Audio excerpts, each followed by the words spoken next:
96 to amend the Code of Ordinances, Chapter 2, Section 2-163, Bravo 1 and Bravo 2, to align the town secretary reporting and compensation structure to report to the town council. Can I get first? I'll make that motion. Can I get a second? I'll second. All in favor? Aye. Motion carries. All right. Next one is related to that. I move to authorize the execution of a professional services agreement between the town of Westlake and Amy for employment as town secretary. Can I get a first? First. And Can I get a second. second? All in favor? Aye. All opposed? None? Motion carries. Okay, that's done. All right, those are executive agenda items that we had to complete. Let's roll back through to item number 13. Ron, come on down. Item 13 is consider approving ordinance 955, approving a specific use permit to allow for 5 residential condominiums to be located within the existing building of Lot 2A, Block A, Westlake Entrada Edition, and located at 72 Andover Drive. Does this work?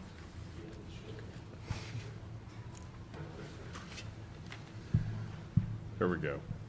So, good evening, Mayor and Council. This involves a request by Mike Beatty, who is representing the property owner, to take the existing retail corner building, which is where the Starbucks and several other businesses are located, and convert the upper story space to residential use. So the second floor right now has about 10,000 square feet of unfinished space. Some of this is common areas and corridors and stairwells, but what the developer would like to do is convert about a little less than 6,000 square feet of this to 5 condominium units.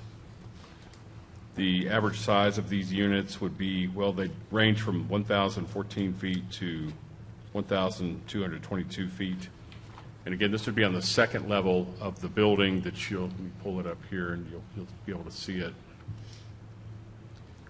It's going to be on the second level of this building where on the aerial photo you have before you now, the arrow is pointed at it.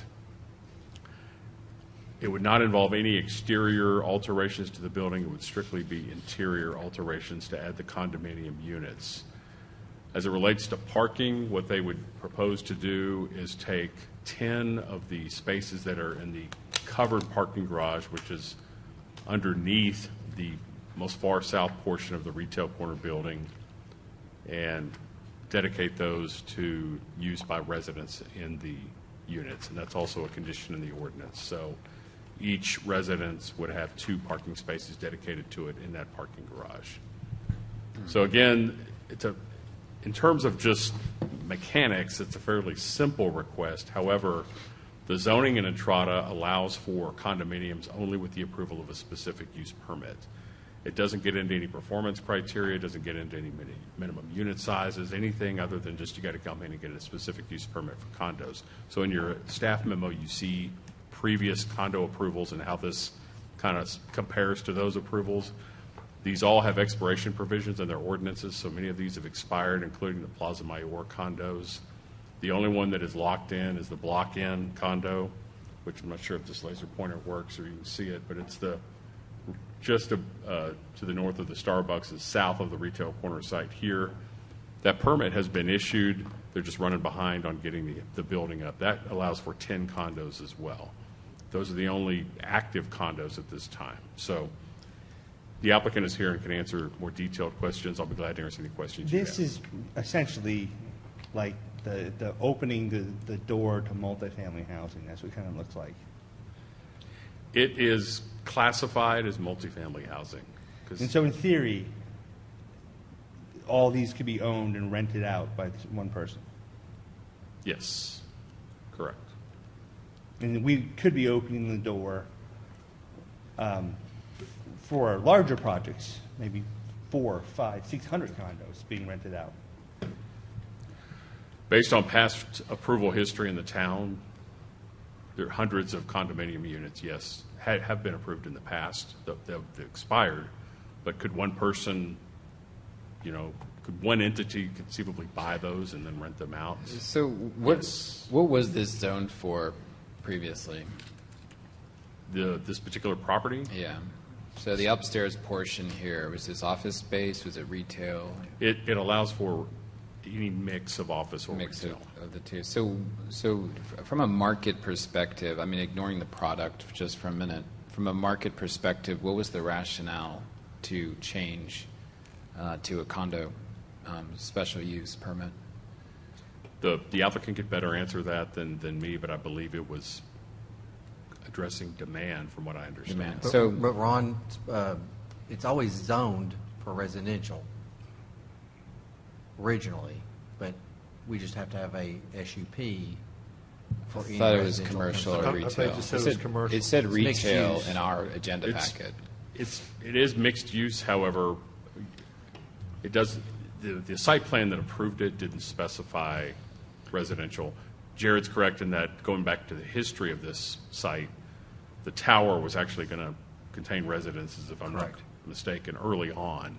It shrunk down in size to where obviously it's just an ornamental feature now. Okay. Is it closet space now? It's a single elevator. Basically, it just has the bell at the top, and the space inside is unused, so. But I mean, so I would love to delve into the market forces, because you're saying there's demand, but going back and reading the agenda packet, there was a lot of condo proposals made but never filled. So that kind of demonstrated lack of demand. And one of the issues when they had reapplied, in fact, it was just this past year to approve these condos. It was because they said that, originally there just was not sufficient demand to fill them. So I'm just curious as to why we're converting from retail and or business use or commercial use, again, back to the condo model. And for condos itself, on top of that, we've learned through a series of meetings that the ideal space for a condo market is probably 2,000 square feet plus. For a luxury, these are essentially one-bedroom bachelor pads. These are 2-bedroom, right? But Yeah, it's but they're like 1,200 square feet. right, they're 1,200 square feet, and It's like a so loft. Well, let me ask, the P&Z committee, there was one nay vote. Can you tell us why that person voted There- against it? Their concern was more from an existential standpoint about just allowing multifamily type Multifamily. housing in the developments.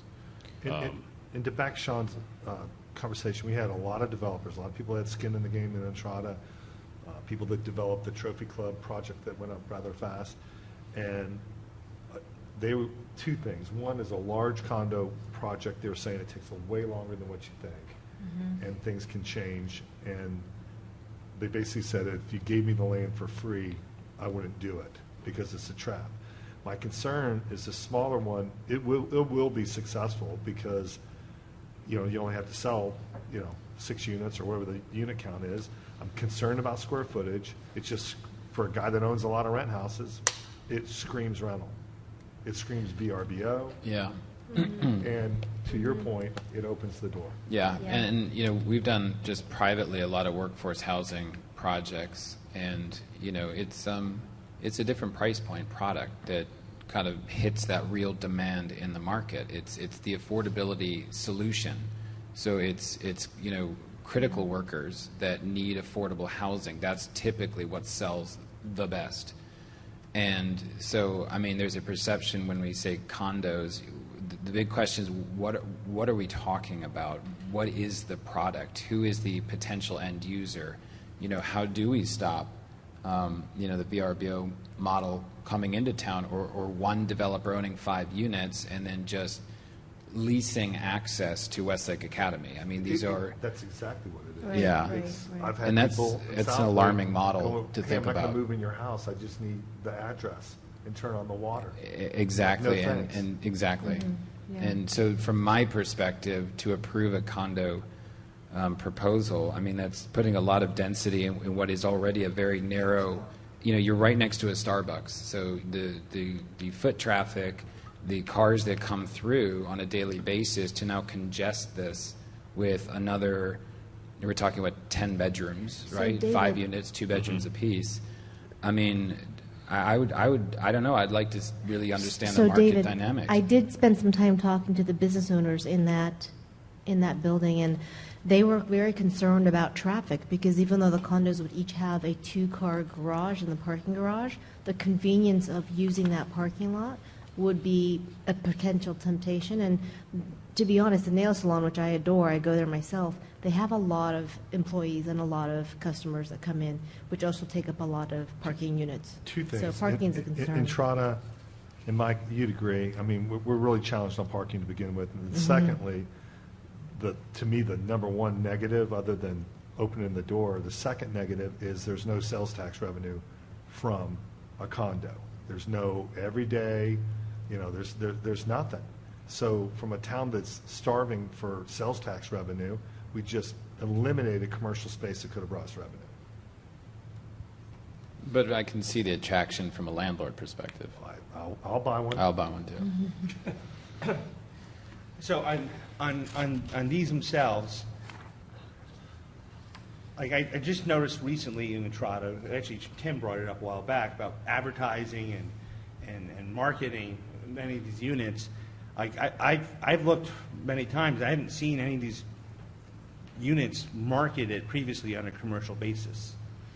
Like, where were they marketed at? Want to come up here? And thank you for presenting this. Thank you. No problem. Good evening. Michael Beatty. Pleasure to be back. I was dressed to walk jobs today, and it kept raining when it wasn't supposed to rain, so forgive the good. attire. If I could roll back a little bit, and then how we got to tonight, hopefully that will help explain That'll help. the current request that's before you tonight.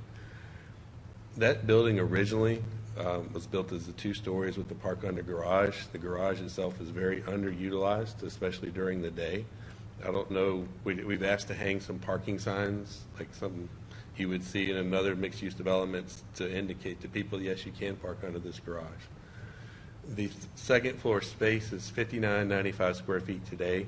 I have a full men's bathroom, a full women's bathroom, ADA accessible, everything's framed in, and it's currently cut up into 2 partition spaces. One's 3,300 feet, the other's about 1,700 feet with a hallway between the 2. I have been trying to lease that space for over 4 years, and I have gotten 0 leases signed on that space. I have no idea why. We have marketed it. I've had medical office users. I've had a chiropractor and imaging, that type of, like an MRI place. I don't know why. I just couldn't get it leased up. I mean, it's obvious. What's the dollar per square foot you're trying to lease? I heard it's exorbitant. Well, before the most recent ramp up, we were $28 a foot plus triple nets. So, and I'm at 30, 33, 35 on the first floor now. So it was discounted for the second floor space. Even had a very generous TI allowance. The initial zoning idea behind Entrada was always vertically integrated mixed use, which technically does qualify as a multifamily use. But that was written into the zoning back in 2013 on purpose, and the SUP requirement was to give you, the future councils, the ability to approve or reject specific requests and examples of where we'd like to stack uses within one building. I was sitting down almost a year ago looking at the space. We were working on the Condo A proposal, and before that Condo B down on the plaza. And it's like, wow, if you played with this, what housing types are we not offering right now in Entrada? And the 10 little houses that I'm building today that, I've turned down multiple offers. Some people wanted to buy the whole block, and I knew exactly what they were going to do. It's like, no, we're chopping it up. We're doing what we're supposed to do. I've got 2 under contract, 2 pending, and I've only got 2 framed. So that housing type, that price point, I'm about 1.4 million, is working. And then when we went to the detached larger homes that don't have the party walls, don't have that connection, the 2 on the water sold. We're negotiating another contract up on the top of the hill. What we don't have, and what was always in the stack of uses, we'll call that for Entrada, was that size down. And if it's going to cause heartburn, I can pull the request. I don't really want a negative vote just because it's a pride thing. But the intent behind the current request was, hey, if I have council approval And if the SUP is approved, then I go market it. I can't market these things without approval because I don't have anything I can really sell. So Mike, thank you, and thank you for being willing to pull the request. The other thing that we got to look at is, this thing's changed a zillion times, and I don't want to dwell on the past, but, we thought we were getting an amphitheater, we thought we were getting restaurants, we thought we were getting that, and you thought that maybe you could have some small condos. So we've all had to give on this thing, and we all are trying to move forward. You're doing an excellent job of moving it forward. I love all the dirt that's moving. I love that we have 14, 15 entrepreneurs that own something that are trying to turn it into housing. I just don't think, if we called up 100 Westlake residents today, I don't think any of them are interested in a 12 to 1,400 square foot condo, regardless of the price point. And I think a lot of investors would be interested in it, and we're trying to work with you. I just don't think, I'm not going to vote yes for this. I'm okay pulling the request. Just to complete the conversation, what is the theoretical price point on These were $700 a foot. starting. $700 a foot? It's $1 million. Yeah, And what's the price point on the single family and or the? $630. Okay. That's what I'm selling for now on the water. The bigger houses, it's a range because they have the daylight basements, and that throws off your square footage costs. And the final thing I'll say, you were talking about the underutilized parking garage. I get it, but we're not built out. So eventually, that we all know Right. we need to figure out more parking. So that's a today problem, but that's not, fast forward to say we approve this, which I don't think is going to happen. But that's grabbing a bunch of parking spots that we could use for people buying stuff and spending sales tax dollars. So that's just where I'm at. I'm sorry, but I would also say I would not approve this at all. I don't think we need more condos of this size. Definitely not this size. We definitely don't need more condos in Westlake. So you would not get my vote on that. Yeah, Let's call this a workshop session. Perfect. And I put something together Quick learner. that fits the building. Yep. The building was built a long time ago now. And I understand why you That- want to get out of it. You're looking for a workout on that. I get it. So It makes sense for the project. I get it, but not for Westlake somehow. I don't think, at least on this thing, I would. Yeah, I definitely not agree. be Mike, okay with I would encourage you, as difficult as this might sound, $28 a square foot can get a beautiful location space in South Lake today with great foot traffic and all. And so looking at the market, pricing that second floor at a more market-friendly price, you may have better results getting retailers in. I'm not opposed to a 6,000 square foot residence there. I'm not opposed to that if that could be an out. Well, I think we learned from a previous meeting, we did a workshop on this, like, for condos, 2,000 to 2,500 square feet was the ideal for the luxury condo market downtown Dallas, right? Right. Obviously, we're out in the country-ish, so that product type is more catered price point to supporting Westlake home value. Does South Lake have condos? They do. Western Maya built the towers, 36 units. Wally did, right next to mine. Okay. It did, but that took a long time. It did. And a lot of So I conversations. mean, condos. It's a funny product because we've been here, my family, 10 years, and this is one of those things we always heard early on is we'll never entertain multifamily housing in Westlake. It's not a product or a potential price point that would be conducive with the sort of general vision of the town. And as time has gone on and Entrada has sort of changed over the years, the condo product seems to filter back into the conversation over and over again. I mean, obviously, to the extent any of us remain on council, I'm assuming these issues will keep coming back. But what is your vision for the condo usage as a product generally in Entrada? What we had earlier this year with Wally, getting rid of all the one-bedrooms, going with about 69, 70 units in the Condo A building. Texas-sized parking spaces, 10 by 20s minimum in the first floor or below deck. Excuse me. But that ship set sail. It's a $70 million nut, and there's only one way out. That's why that hasn't started yet. Yeah. That's a whole lot riskier than if we put even just one unit above Starbucks or whatever. That's The stats two say different for things. condos, they sell at 2 to 3 a month, right? right? Is that the number we heard from Mike? Okay, 8 years. You're looking at several years, and that's a lot of carry cost. That is a And lot the of quote carry given cost. to me on condos is they look great, but I've never made any money on them. So, do you know anything about the condo project that was approved, the 10-unit condo and it's right next to this? It was, that property's traded hands from the Okay. initial group that we sold to. I know the current owner, Mr. Bernal. My understanding is he's moving forward with construction. There's Okay. a lot of, I'm starting to see prices come down. Like we're rebidding stuff. I'm holding off on my masonry contract for the repository because I know it's going to be cheaper in January than it is today. But do And we I'm- know the price point or what that product? Those are larger ones, I believe. They are larger. He has They're like 2 two bedrooms, floors 3 of bedrooms. units, so 7,000 square feet. Yeah, they're a little bit larger. And I don't know his price point. I know that's not a cheap building. So it's, you're in a place where before, like some of the other previous condo projects were proposed were stick frame. What we're talking about now is cast in place concrete. Right. And that, my corner building is all metal, concrete, that type of structure. Yeah. Well, I'm just curious what council thinks because obviously, we'd rather be collaborative with you and so you don't come in with an idea and it just gets shot down.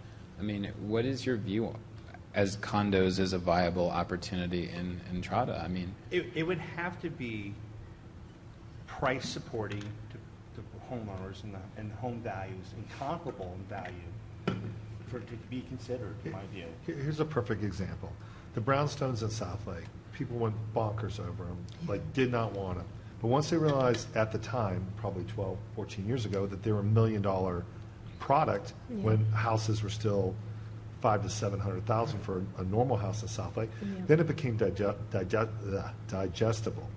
So on this deal, as much as I would love to have sales tax, me personally, love to have sales tax revenue from that 6,000 square foot house, square foot space, I also understand you got to work out of this thing. And so maybe consider a 6,000 square foot single residence. I'm not sure if we'd have, you have to ask, but 2,000-3,000 starts feeling like a duplex and it opens up doors on stuff that none of us want, I don't think, and the town people don't want. But we're trying to work with you. And, I appreciate that. And Tim, are you familiar with the other condo project that was approved? I know it must have been, that was still one. I found out today. And I'm shocked to know that it was approved. Ron, do you have any details on that? And I'd be very curious when that was voted in and how and all that. May 24th, 2021. Okay. So that one was that was presented to the That was council the as town council. being about 600 square feet at the time in value. They're a little larger in size. And again, as Mr. Beatty noted, Mr. Bernal's going to build that building. And the ground floor of that will be retail, some type of retail use as yet not known.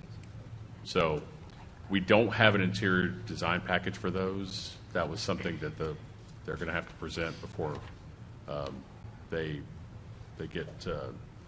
go vertical on the building. So, and that's the thing about the condos in Entrada, as I noted earlier, is on a regulatory side, it talks about doing an SUP, but there's no real expectations that have been laid out. So some of the things we've done, there was a market study that the town did. We also have done some interior design standards that could apply to condos in ways that could be mutually agreed upon by the landowner, the developer, and the town. But these are things that have not made it into hard policy. They've just been things we've looked at because, again, in the regulatory structure of Entrada, none of this has really been painted other than with broad brush strokes. But I mean, I printed off earlier today the ordinances that were passed, and this was in May of last year, approving these 10 condo units.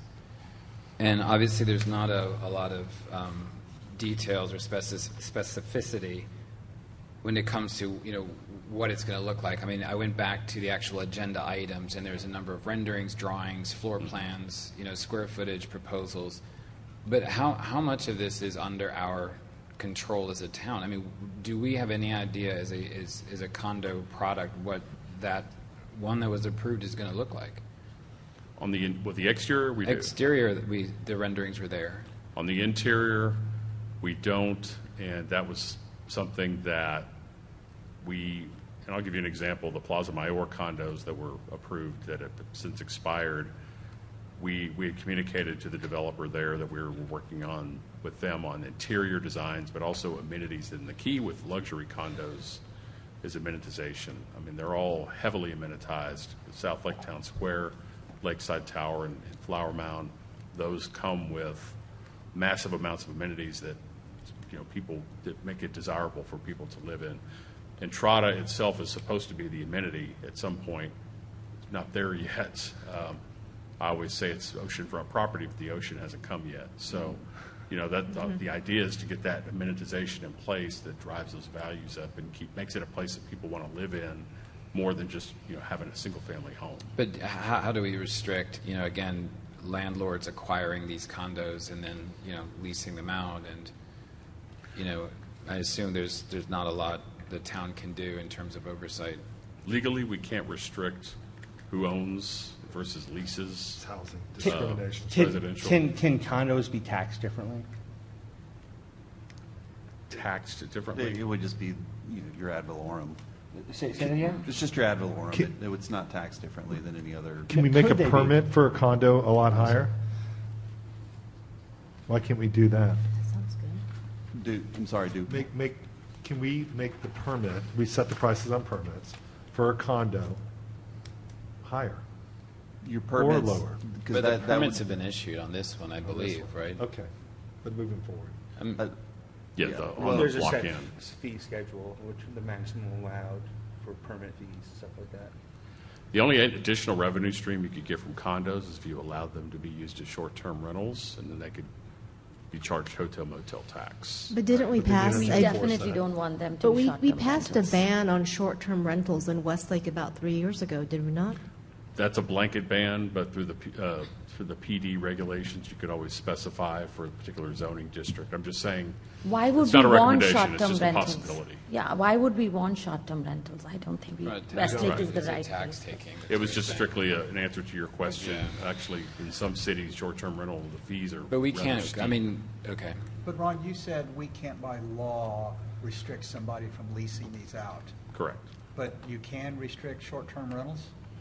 Because the short-term rental is, it's anything that, when our ordinance, Less it's than anything 30 that basically days. meets the definition of a hotel or a motel. So the impetus for the ban, Kim, was because I live in a airport neighborhood, so people could literally drop humans and drugs and collect and be gone before the cops found them, just with our runway. So it was a safety issue. Yeah. Were there No, drugs, I were get there it, but drugs I was being just, dropped off? I was just looking at. You never know. It's kind of strange. And I would think, could you put an ordinance in that you couldn't have these as rental properties? And your answer is no. You No, can't. we couldn't. Texas specifically doesn't allow Yeah. that. And how would you manage it? It'd be very So do we difficult. want to keep condos as a potential product, or are we just trying to avoid multifamily? I think today what we're doing is Mike's withdrawing his ask, and I think it's a conversation we need to have. Yeah. I agree with The- that. It's not today. Yeah. And so Mike's withdrawing it, right?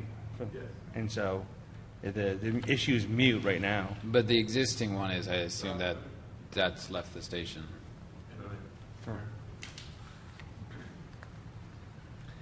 Yes, withdraw the 5-unit. I would sincerely appreciate guidance because based on the conversations up till tonight, we're dusting off condo A again. I meet with Wally and the architects Thursday afternoon.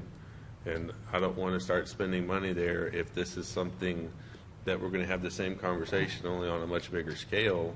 If there's a concern, again, with Mr. Maya involved, you've seen what he's done, his track record, and I'm going to follow his lead. That's why I'm asking him to come help me. But if there's the same underlying resistance to that product, please tell me now before I run up another bill with the architect, because it's in the zoning. It was from the original use that was contemplated. If it's no longer supported, or if there's a minimum unit size that we need to back into and re-engineer that way, just tell me. I'm happy to fit into the box. Just show me where the box is. So, Mike, here's the deal. We kind of got blindsided, and we just first learned about this condo thing in May 21 and 2021. And so we're all a little bit blindsided. We're trying to work with you. But I think for tonight, let's pull 13 that you have already said, Yes.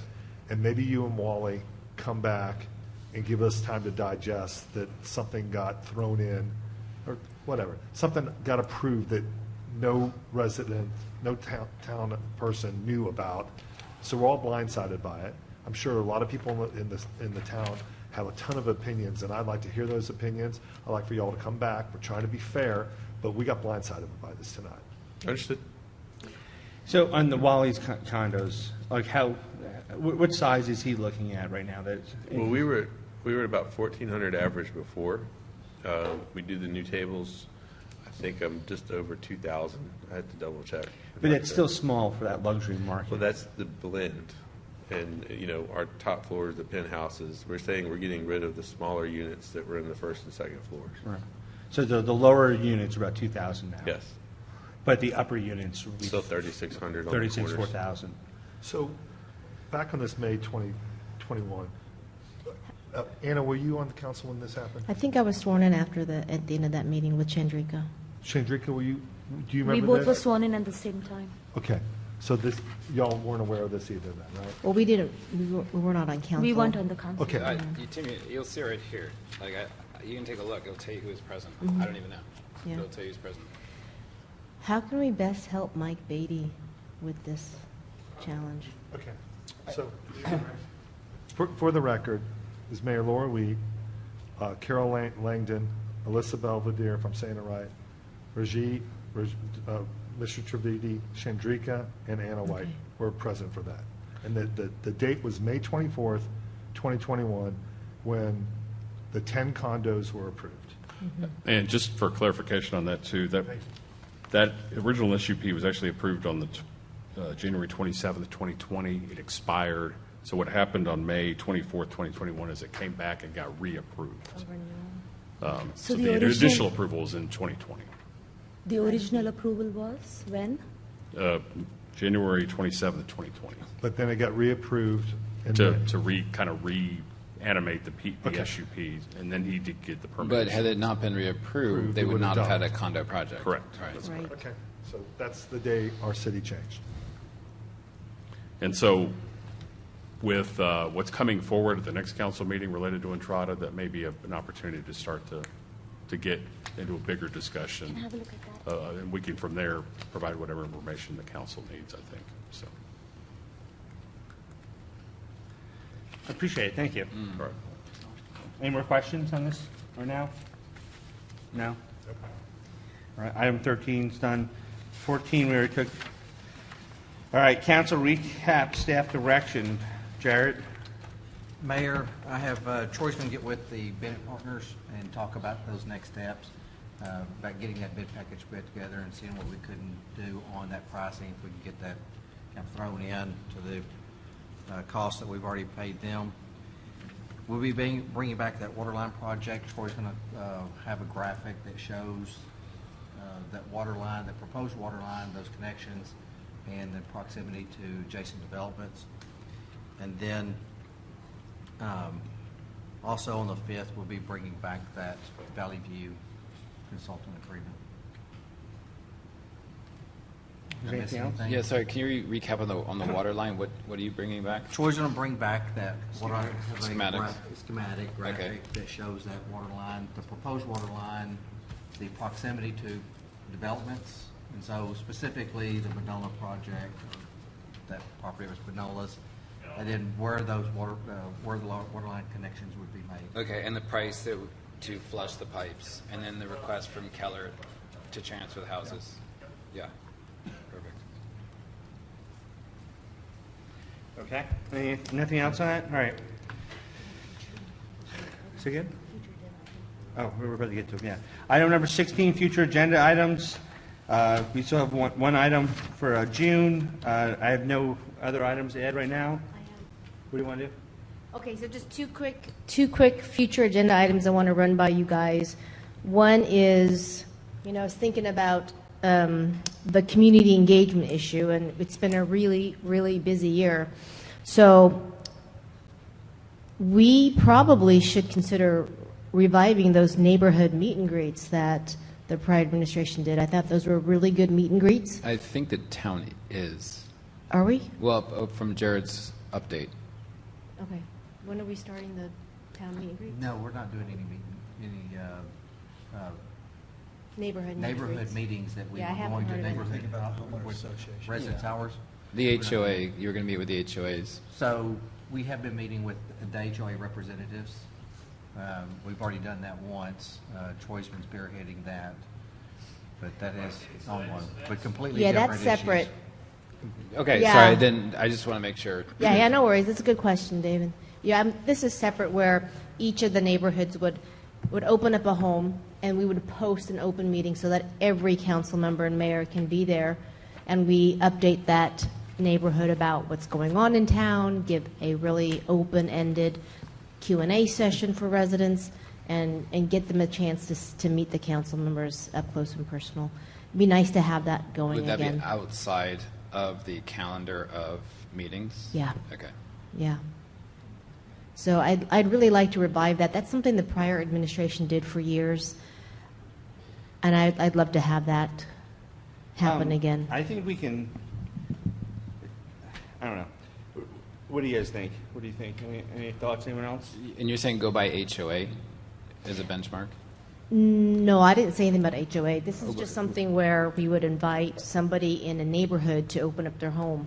Oh, you, To have the neighborhood Like a meet and greet. But we're worried about quorum, Yeah, correct? yeah, yeah. Yes, and we would just, we Okay, but how post many it as an neighbor, open when you meeting. say neighborhoods, I'm assuming you're talking about Like Vaquero, Glenwick, but those are all, Vaquero, so that's what I meant by Taravella, HOA. Stagecoach. Yeah, yeah. Okay. Yeah, I can see why your question was there. I don't mean to involve the HOA. We in can this. bring this up again in January, right? Because we had two meetings, Yeah. one executive session, and we can talk about it in January. Okay. We have January, Yeah. what's the meeting in January, Amy? Is it the 23rd or the 30th? And if I January recall, 30th. I remember Amanda saying that it was against the law for an actual council member to open their home at one of these. Can somebody tell me if that is true or not? I'm not familiar with that. Okay. Well, that's good. It may have been if a council member was running for reelection at that time. Oh, yeah, that can be okay. it. May have Okay, I been the could see that. context. Yeah. Okay. Okay. Okay. Any other items? Yeah, the second one was an idea that is also kind of stemming from the thoughts about community engagement. And when we did the Military Heroes Run, we borrowed the parking lot here at Solana. And when we did the auto show, we also borrowed the parking lot here in Solana. And I think this would be a great location for a farmer's market. If we had a Westlake farmer's market, this would be a place where Westlake residents could commune, engage, eat, drink, shop, bring their doggies and their pets. We'd probably pull in customers from North Keller, Trophy Club, Southlake. So I just wanted to see if you guys would be willing to second me to discuss this at a future meeting. What I foresee is Solana donating the parking lot and having just a nominal fee for farmers market merchants, say $20, $25 fee. So it'd be a small revenue generating event, but the main drive would be for engagement. Farmer's market. Yeah. Anyone else have any thoughts on this? I mean, with most things, I think just understanding like a live example, how it work. I mean, David's casserole is amazing. Roanoke actually has their farmer's market, so I mean, it's a model. What we can do, before we can put this on the calendar, it's a nice, interesting community thing. We can just shoot Roanoke an email and just say, hey, how to work out, what are the thoughts? Or Keller. And Keller, Or whoever, Keller. and just said, there might be just, we don't need to put it on the agenda yet, but we'll shoot an email out and just kind of, Plan for January.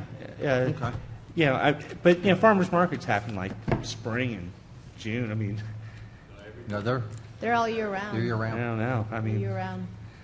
And I'll tell you, this is something that, from a staff perspective, that we were looking at for Entrada. Well, yeah, I At mean, some we could point, move it to but- Entrada at some point. But right now, though, I'm thinking Solana's the best spot for it. you mean like little things along the Riverwalk there?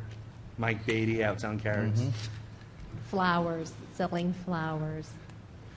Also, 3D model of condos that don't get built. There you go. Good one. They will sell like hotcakes. Be a better price point. Okay, that's it for that. And my favorite, it's in the meeting, adjournment, number 17. All right, thanks. Well done. 7:28, closed out. Gavel.